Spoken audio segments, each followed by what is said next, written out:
আল্লাহু ইয়াসতাফি মিনাল মালাইকাতি রুসুলান ওয়া মিনান নাস।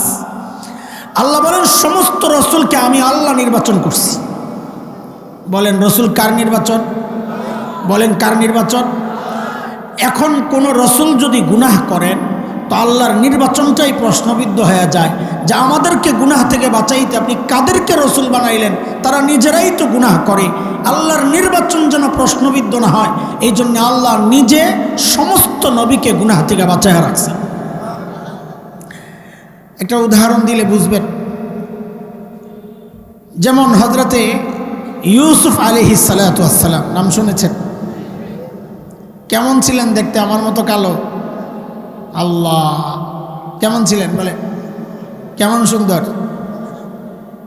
আল্লাহ দুনিয়ায় এর চেয়ে সুন্দর আল্লাহ কাউকে বানান নাই, বানাবেন না। শেষ করেন না, না বইলা সাথে সাথে বলবেন তবে। আবার ঠিক করে বলেন, দুনিয়ায় এর চেয়ে সুন্দর করে আল্লাহ কাউকে বানান নাই, বানাবেন। হ্যাঁ, তবে না বইলা থামার আগেই বলবেন তবে। বলে তবে মানে তবে হ্যাঁ, আমাদের নবী আলাইহিস সালাম ছাড়া।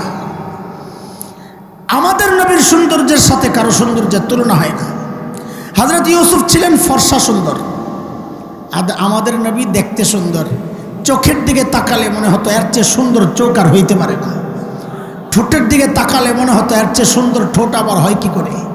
কবি হাসান ইবনে সাবিত, আরবের বিখ্যাত কবি সাহাবী, আমার নবীর চেহারার দিকে তাকায় তাকায় কবিতা লেখছেন কি, ওয়া আহসানু মিনকা লাম তারা কাত্তু আইনি ওয়া আজমালু মিনকা লাম তালিদিন নিসা খুলিকতা মুবাররাআন মিন কুল্লি আইবিন কাআন্নাকা কদ খুলিকতা কামা তাশা। অগণবী, আপনার চেয়ে সুন্দর এই চোখ কোনোদিন কাউকে দেখে নাই। আপনার চেয়ে সুন্দর কোনো মা কাউকে জন্ম দেন নাই। নবী গো, আপনার দিকে তাকালে মনে হয় কি আল্লাহ যেন আপনার চাওয়া অনুযায়ী সব ত্রুটি মুক্ত করে আসমান থেকে আপনাকে পাঠায়া দিয়েছেন। এত সুন্দর ছিলেন আমার নবী সাল্লাল্লাহু আলাইহি। হযরত ইউসুফের সৌন্দর্যে পাগল হয়েছে মিশরের মেয়েরা, বিশেষ করে ফার্স্ট লেডি জুলেখা। কে নাম জানেন তো না? হ্যাঁ, সিরিয়াল দেখছেন না? ইউসুফ জুলেখার সিরিয়াল দেখছেন? পাবলিক। আল্লাহ এই জায়গায় আমাদের একটা থাক, বলবো না। জুলেখা বারবার প্রস্তাব দেয় হযরত ইউসুফকে, প্রত্যাখ্যাত হয়। হুজুর মানুষ। একদিন জুলেখা একদম ভিতরে নিয়ে আটকাইছে। কত ভেতরে? মুফাসসিররা বলেন 7 দরজা ভেতরে। তাহলে একদম ভেতরে আটকায়া বাঁধিকে চাকরানি বলেছে, দরজাগুলা লাগাইয়া তুই বাইরে চলে যা। এখন বলেন তো দরজা কোন দিক দিয়া লাগাইলে বাইরে হওয়া যাবে? কোন দিক দিয়া? বাহির দিক। বলে এইটাও কি একটা জিজ্ঞেস করার জিনিস? শুধু টাইম পাস করেন না? না না, টাইম পাস করার সময় নাই। এটা জিজ্ঞেস করে গেছি, পরে কাজে লাগাবো ইনশাল্লাহ, মনে রেখেন। কেন? হযরত ইউসুফ দেখছেন হায় আমি তো ফেসে গেছি। তো কি করছেন তিনি? কোরআন আল কারীমের মধ্যে সূরা ইউসুফ 23, 24, 25, 26 এই আয়াতগুলোতে আল্লাহ তাআলা পুরো বিষয়টার বিবরণ দিয়েছেন এইভাবে। আল্লাহ বলেন, وراودته التي هو في بيتها عن نفسه وغلقت الأبواب وقالت هيت لك قال معاذ الله إنه ربي أحسن مثواي إنه لا يفلح الظالمون।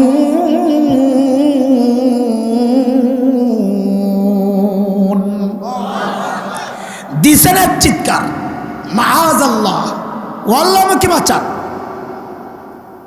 আল্লাহ 24 নম্বর আয়াতে আল্লাহ বলেছেন আমি বাঁচাইছি। হযরত ইউসুফ আলাইহিস সালামকে বাঁচাইছেন কে? বলেন, আমরা কথা আগাই। কে বাঁচাইছেন? কাজী নবীদেরকে কে বাঁচান? আল্লাহ বাঁচান। কেমনে বাঁচাইছেন? 25 নম্বর আয়াত থেকে আল্লাহ বলতেছেন, ওয়াস্তাবাকাল বাব ওয়াকাদ্দাত কামিসাহু মিন দুবুর وألف يا سيدها لدى الباب قالت ما جزاء من أراد بأهلك قالت ما جزاء من أراد بأهلك سوءا إلا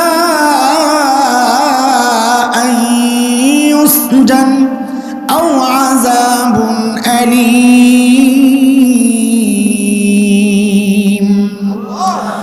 দৌড় দিছেন দুইজন দরজার দিকে। কোন দিকে দৌড় দিছেন? এই হযরত ইউসুফ আলাইহিস সালাম দেখছেন না দরজা বন্ধ? কোন দিক দিয়া? ওই মনে আছে নি পিছনের কথা রেখে আসছে।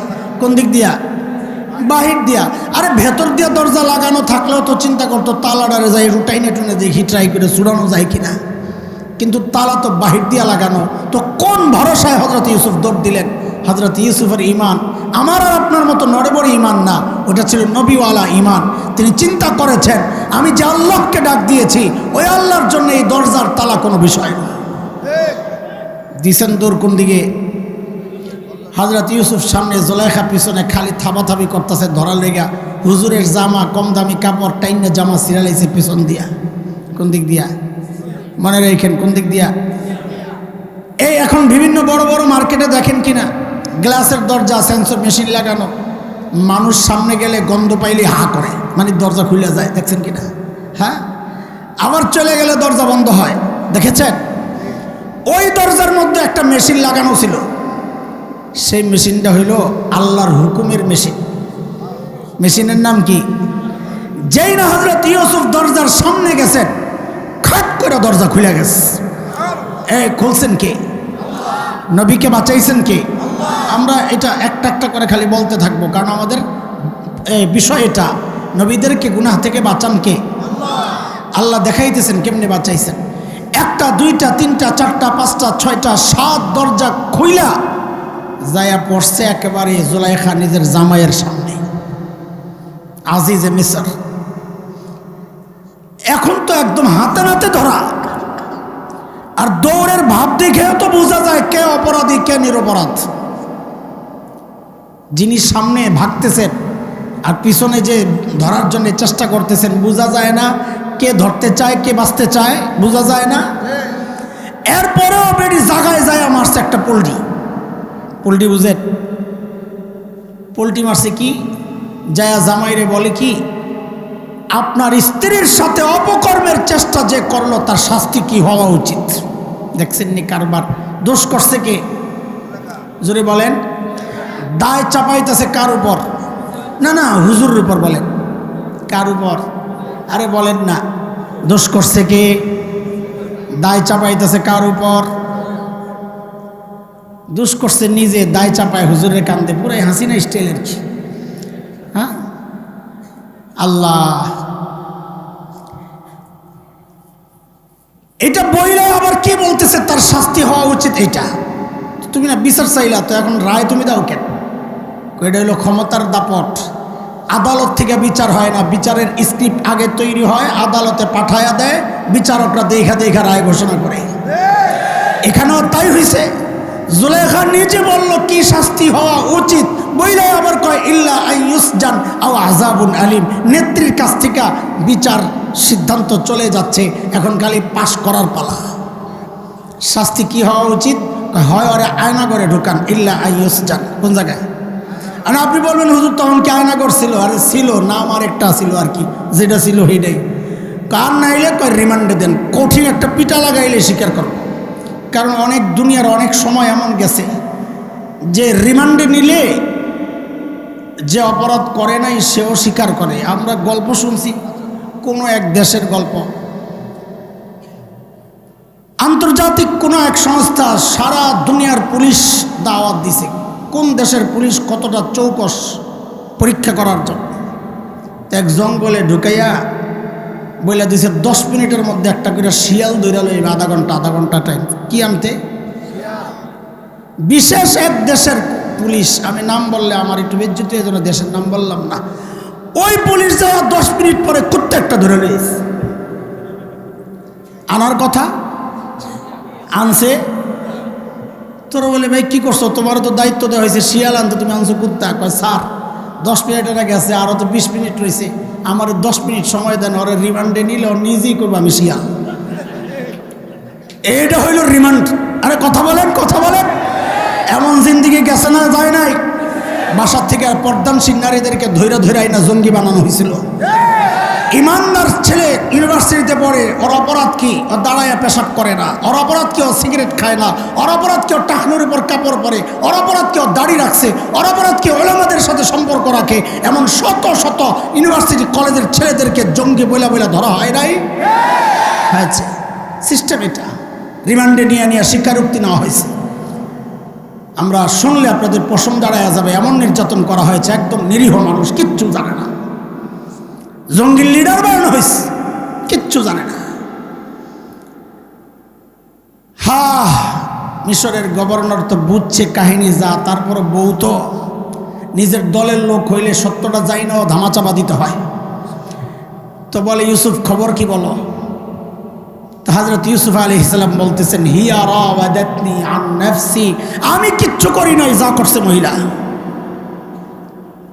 তো এখন মিশরের গভর্নর বলে কি, তুমি যে করো নাই প্রমাণ দাও। এই দেখেন আরেকটা ক্ষমতার দাপট। ইসলামী আদালত, দুনিয়ার আইন আদালত সিস্টেম হচ্ছে প্রমাণ দেয় বাদী, অভিযোগকারী। আমরা আরবিতে পড়ছি না, আল বাইয়িনাতু আলাল মুদ্দাই। প্রমাণ দেওয়ার দায়িত্ব হচ্ছে অভিযোগকারীর উপর। এখানে অভিযোগকারীকে বলেন কাজী প্রমাণ কার দেওয়ার কথা চাওয়া হচ্ছে? কার কাছে? হুজুরের কাছে কইতে পারেন না আপনারা? কার কাছে বলেন? কার কাছে? নিয়ম ঠিক আছে না? ঘুরছে। কেন ঘুরলো? কারণ জুলাইখারা ক্ষমতায় থাকলে নিয়মটা উল্টায় যাওয়াই হচ্ছে নিয়ম। কথা বলেন। প্রমাণ দাও। ইউসুফ আলাইহিস সালাম চিন্তা করতেছেন, প্রমাণ পাবো কই? ভিতরে ছিলাম আর মহিলার আমি, প্রমাণ আসবে কোত্থেকে? কিন্তু হতাশ হন নাই, কারণ ডেকেছেন কাকে? এর মধ্যে শুনতেছেন দরবারের ভেতর থেকে একটা পিচ্চি ছোট্ট দুধের বাচ্চার কান্নার আওয়াজ আসতেছে। ওই বাচ্চা ছিল জুলাইখার এক ফুফাতো বোন আসছিল বেড়াইতে, তার ছেলে, দুধের বাচ্চা। কান্নাও এমন কান্না, থামার কোনো নামগন্ধ নাই, যেন কান্নার একটা মেশিন ছেড়ে দিয়েছে। চলছে গাড়ি, যাত্রা বাড়ি। হযরত ইউসুফ বুঝছেন এই কান্নার মধ্যেই কোনো রহস্য আছে। বলে, আমার পক্ষে সাক্ষী দিবে এই পিচ্চি।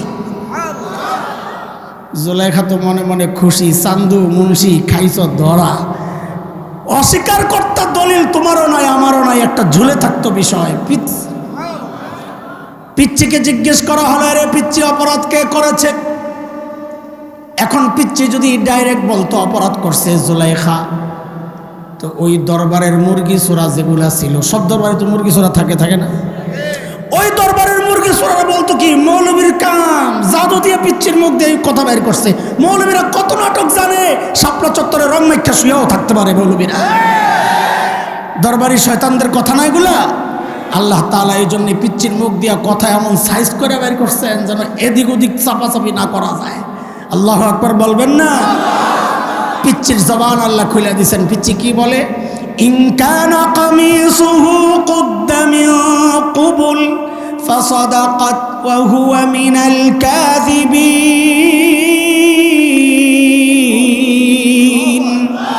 ওয়া ইন কানা কামিসুহু কুদ্দা মিন দুবুর ফাকাযাবাত ওয়া হুয়া মিনাস সাদিকিন।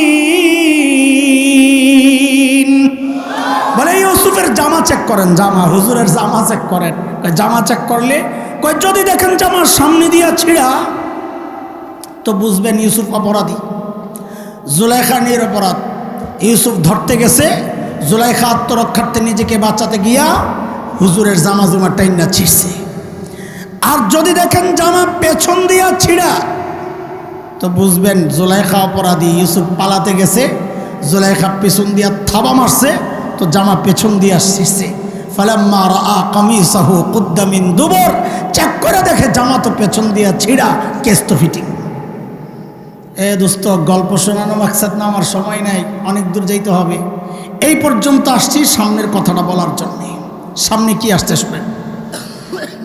মিশরের গভর্নর এই অবস্থা দেখাই সাথে সাথে বললেন, ইন্নাহু মিন কাইদিকুন্না, ইন্না কাইদাকুন্না আযীম। নেত্রী, তুমগো চক্রান্ত বড় মারাত্মক। দুষ্কর্ষ নিজে চাপা আরেকজনের কান্দে, চোরের মার বড় গলা।